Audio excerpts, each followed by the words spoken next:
Hello everyone, welcome to I exam V. My name is Rajvardhan. आज की video में इसमें बात करेंगे हम reasoning strategy for LIC AAO 2023 exam. ठीक है, जिसका एप्लीकेशन बिगिन हो चुका है। आई होप आप लोगों ने फॉर्म भर दिया होगा और अपनी तैयारी को स्टार्ट कर दिया होगा।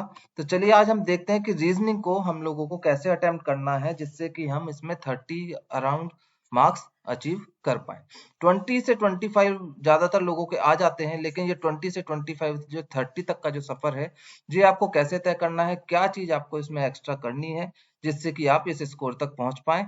तो चलिए वही यहाँ पे देखेंगे कौन कौन से टॉपिक पे आपको ज्यादा ध्यान देना है, कौन कौन से टॉपिक आपको किस तरह से प्रैक्टिस करने हैं, वो सब आज हम इस वीडियो में डिस्कस करेंगे।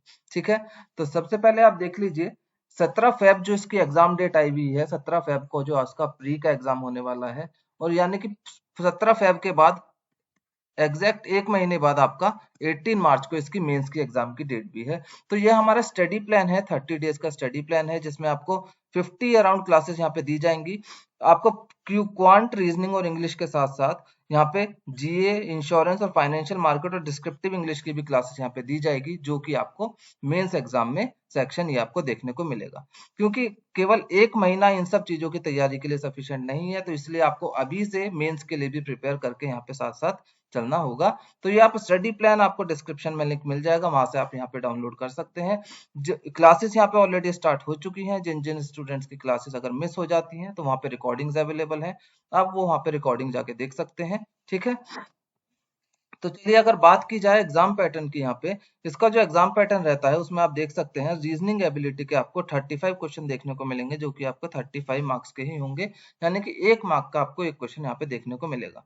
इसमें आपके मिनिमम क्वालिफाइंग मार्क्स जो होते हैं वो 18 मार्क्स होते हैं, और रिजर्व कैटेगरीज के लिए यहाँ पे 16 मार्क्स होते हैं। और इसका जो टाइम ड्यूरेशन रहता है 20 मिनट रहता है, यानी कि आपको 20 मिनट के अंदर अंदर 35 क्वेश्चन यहाँ पे अटेंड करने हैं। ठीक है, ऐसे ही यहाँ पे क्वांट के लिए सेम रहता है, 35 क्वेश्चन रहते हैं 35 मार्क्स के, और ये भी आपको 20 मिनट में ही अटेम्प्ट करने होते हैं।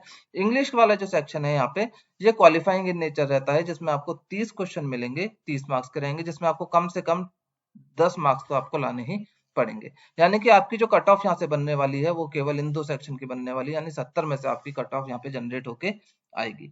अगर पिछली बार की अगर हम कट ऑफ देखें, यानी 2019 में जो लास्ट बार जो वैकेंसी आई थी, उसमें अगर हम यहाँ पे ओवरऑल कट ऑफ देखें तो यहाँ पे 58 मार्क्स जो कट ऑफ यहाँ पे बनी थी, जिसमें इंडिविजुअली जो मिनिमम क्वालिफाइंग स्कोर यहाँ पे आप देख सकते हैं 18 रीजनिंग में, 18 क्वांट में और 10 यहाँ पे इंग्लिश में। उसके बाद जब ओवरऑल कट ऑफ जनरेट हुई वो यहाँ पे 58 मार्क्स यहाँ पे बनी थी।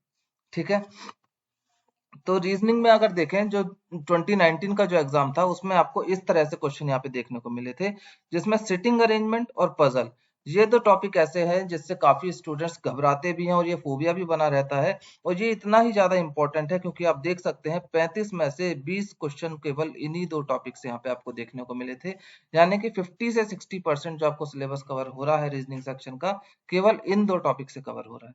ठीक है, और बाकी के टॉपिक्स भी आप देख सकते हैं। इनइक्वालिटी से अगर देखे जाए, इनइक्वालिटी से यहाँ पे आपको 5 क्वेश्चन देखने को मिले थे जो कि इजी लेवल के थे। सिटिंग और पजल का लेवल भी वहाँ पे इजी ही मिला था। प्री का एग्जाम ज्यादातर स्पीड आपकी देखता है, कितनी स्पीड से आप कितनी एक्यूरेसी के साथ वहाँ पे अटेंड कर सकते हैं। तो आपका जो एग्जाम का लेवल रहने वाला है वो इजी टू मॉडरेट ही रहने वाला है, तो इसलिए आपको प्रैक्टिस भी इजी टू मॉडरेट वाले लेवल के क्वेश्चन के ही करने हैं। ठीक है, डायरेक्शन साइंस के भी यहाँ पे आपको क्वेश्चन देखने को मिले थे, 3 क्वेश्चन आए थे, वो भी इजी लेवल के थे।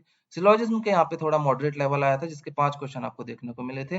पेयर पेयर फॉर्मेशन जो होते हैं यहाँ पे, वर्ड फॉर्मेशन जिसको बोला जाता है, उसमें आपको एक क्वेश्चन आया था, और कोडिंग डिकोडिंग से भी आपका एक क्वेश्चन इसमें देखने को मिला था। यानी कि ओवरऑल आपके 35 क्वेश्चन इस तरह से यहाँ पे बने थे 2019 के एग्जाम में। ठीक है, अब ये टॉपिक कुछ ऐसे हैं जो पिछली बार आए, अब जरूरी नहीं इन्हीं टॉपिक से आपको क्वेश्चन देखने को मिलेंगे। सारे टॉपिक आप देख सकते हैं क्या क्या टॉपिक रीजनिंग में कवर होते हैं जो आपको इसमें प्रिपेयर करने होंगे। जैसा कि मैंने बताया, पजल और सिटिंग अरेंजमेंट ये तो मोस्ट इंपॉर्टेंट है ही, क्योंकि 50 से 60% पेपर आपका यहीं से आने वाला है, तो ये तो आप कैसे भी स्किप करने का नहीं सोच सकते। स्किप तो वैसे कुछ भी नहीं करना, क्योंकि अगर 30 प्लस आपको अचीव करना है तो बाकी सबसे आपको एक्स्ट्रा कुछ करना ही होगा। ठीक है, तो सिटिंग और पजल, उसके बाद इनइक्वालिटीज, पिछली बार भी क्वेश्चन आया था, ब्लड रिलेशन का क्वेश्चन पिछली बार नहीं आया था, लेकिन डायरेक्शन डिस्टेंस का आया था। ये दो टॉपिक ऐसे हैं जो आपके साथ साथ चलते हैं। कभी कभी ये दोनों आपको देखने को मिल सकते हैं, 2 क्वेश्चन इसके आ जाए 3 इसके आ जाए, या फिर इनका उल्टा 2 इसके आ गए तो 3 इसके आ जाते हैं। कभी कभी एक ही टॉपिक यहाँ पे देखने को मिलता है। सिलोजिज्म ये बहुत इंपॉर्टेंट है और बहुत ईजी कंसेप्ट का टॉपिक है। एक बार इसके कंसेप्ट आपको समझ में आ गए तो जरा जरा थोड़ी थोड़ी देर में आपका वेन डायग्राम बना बना के आप इसके क्वेश्चन का आंसर कर सकते हैं। इनपुट आउटपुट मेनली ये बेसिकली मेंस का टॉपिक है, पर बाय चांस अगर इजी लेवल का आपसे पूछ भी लिया जाता है तो उसको भी यहाँ पे कवर करते हुए चलना पड़ेगा आपको। Alpha numeric series most important and scoring जो टॉपिक है वो आपका यही रहता है। इसमें से अगर इस टाइप का क्वेश्चन आता है, इसमें से आप 3 से 4 नंबर बहुत इजीली ग्रैब कर सकते हैं। इसमें केवल आपको कंसंट्रेशन से क्वेश्चन पढ़ना है और अपने कॉमन सेंस का इस्तेमाल करते हुए आगे बढ़ते जाना है और आंसर आपके टिक होते चले जाएंगे। डाटा सफिशिएंसी ये भी आपका बेसिकली मेंस का टॉपिक है, मेंस में इसके क्वेश्चन देखने को मिलते हैं। इसमें जो भी आप यहाँ पे टॉपिक्स यहाँ पे पढ़ते चल रहे हैं, इन्हीं सब टॉपिक को कंबाइन करके एक छोटे छोटे यहाँ पे क्वेश्चन पूछे जाते हैं और वहां पे पूछा जाता है कौन से स्टेटमेंट से आपका कौन सा आंसर आ सकता है, कौन सा स्टेटमेंट सफिशिएंट है आंसर देने के लिए। इसलिए आप नाम से भी देख सकते हैं, डाटा सफिशिएंसी वही यहाँ पे बताता है। कोडिंग डिकोडिंग से भी क्वेश्चन आपको देखने को मिला था, तो इसकी भी प्रैक्टिस की जाएगी। डायरेक्शन डिस्टेंस से 3 क्वेश्चन तो मिले थे।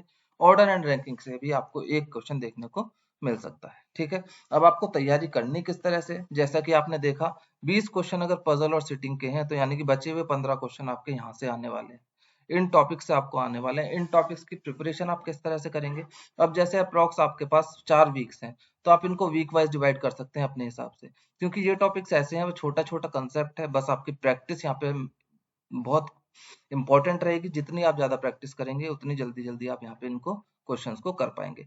किन्हीं भी टॉपिक को उठा के आप वीक वाइज इनकी प्रैक्टिस शुरू कर सकते हैं, जिसमें से आपको जैसे पता है 15 क्वेश्चन आएंगे, तो आपको प्रैक्टिस इस तरह की बनानी है आपको कि ये 15 क्वेश्चन आपके 7 मिनट में, मैक्सिमम 7 मिनट में आपके कवर हो जाए, क्योंकि बाकी का जो बचा हुआ टाइम है वो आपको बाकी बचे हुए 20 क्वेश्चन यानी कि पजल और सेटिंग के जो आने वाले हैं उसमें आपको देना है।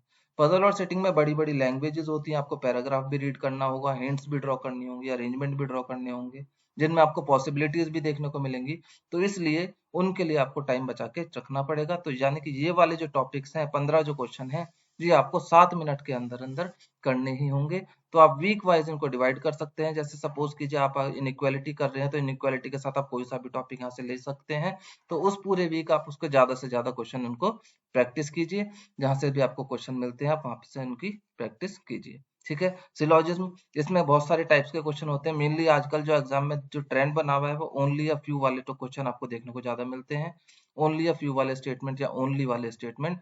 तो इस टाइप के क्वेश्चन की आप ज्यादा से ज्यादा प्रैक्टिस करेंगे। ठीक है, कोडिंग डिकोडिंग में चाइनीज कोडिंग या सब्सटीट्यूशनल कोडिंग जिसको कहा जाता है उसकी कुछ प्रैक्टिस की जाएगी। ब्लड रिलेशन में भी 2 टाइप होते हैं, पजल फॉर्म होती है, कोडेड फॉर्म होती है। प्री में कोडेड फॉर्म बहुत कम देखने को मिलती है, पजल फॉर्म ही आपको देखने को मिलेगी। तो किस तरह से फैमिली ट्री बनाया जाता है, कैसे कैसे आपको रिलेशंस कनेक्ट करने हैं, उन सब की प्रैक्टिस आपको यहाँ पे करनी है। ठीक है, डायरेक्शन सेंस का कैसे कैसे डायरेक्शन आपको पहचाननी होती है, तो वो सब चीजें यहाँ पे आपको वीक वाइज आप इनका कॉम्बिनेशन बना सकते हैं अपने हिसाब से। बस आपको डेली प्रैक्टिस यहाँ पे करनी है ज्यादा से ज्यादा क्वेश्चन की, और ये आपको टारगेट ध्यान रखना है 7 मिनट का। 15 क्वेश्चन आपके 7 मिनट में होने ही होने चाहिए, क्योंकि आपको 13 मिनट पजल और सिटिंग के लिए बचाने हैं। ठीक है, अब बात रही पजल और सेटिंग अरेंजमेंट की, इसकी प्रैक्टिस आपको कैसे करनी है। ये टॉपिक दोनों ऐसे हैं जो आपको ज्यादा से ज्यादा प्रैक्टिस ही डिमांड करते हैं, क्योंकि इनमें कंसेप्ट ज्यादा बड़ा नहीं है। इसमें हम आपको बता सकते हैं किस तरह से आपका किस किस टाइप के अरेंजमेंट देखने को मिलते हैं, और कैसे कैसे आपको हिंट्स ड्रॉ करनी है, कैसे कैसे कनेक्शन यहाँ पे बनाने हैं एलिमेंट्स या पर्सन्स के बीच। कंसेप्ट इसमें छोटा है, लेकिन आपको देख सकते हैं आप इसका वेटेज कितना ज्यादा हो, कितनी ज्यादा आपको इसकी प्रैक्टिस करनी होगी।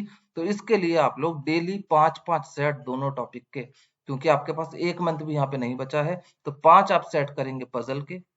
ठीक है, और 5 सेट आप करेंगे सिटिंग अरेंजमेंट के, जो कि आपका एक भी डे मिस नहीं होना चाहिए। तो यानी कि 10 सेट आपके अगर डेली ये हो रहे हैं तो ये आपके लिए सफिशिएंट रहेंगे, आपने जो स्कोर है 30 तक पहुंचने के लिए।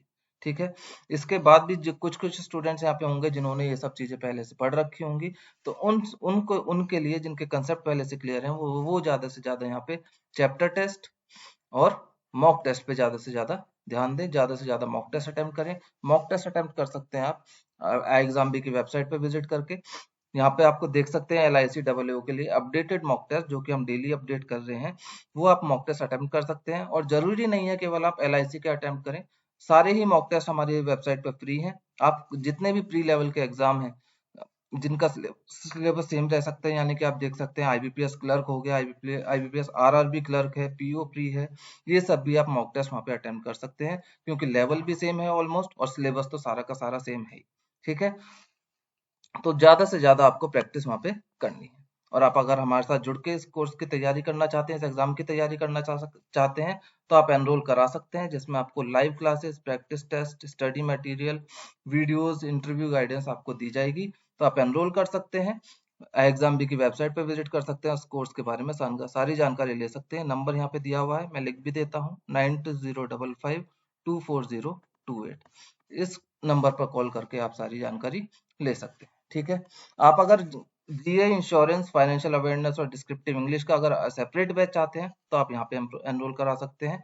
ठीक है, नंबर यहाँ पे सेम है, आप सारी जानकारी यहाँ से ले सकते हैं। आप हमारा टेलीग्राम चैनल जरूर ज्वाइन कर लीजिएगा, वहाँ पे आपको सारी क्लासेस की इंफॉर्मेशन, सारी इंपॉर्टेंट इंफॉर्मेशन आपको टेलीग्राम पे प्रोवाइड करी जाती है।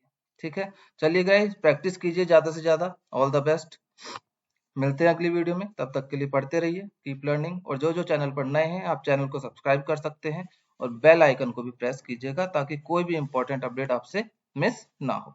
ठीक है, चलिए फिर मिलते हैं नेक्स्ट वीडियो में, तब तक के लिए take care and bye bye.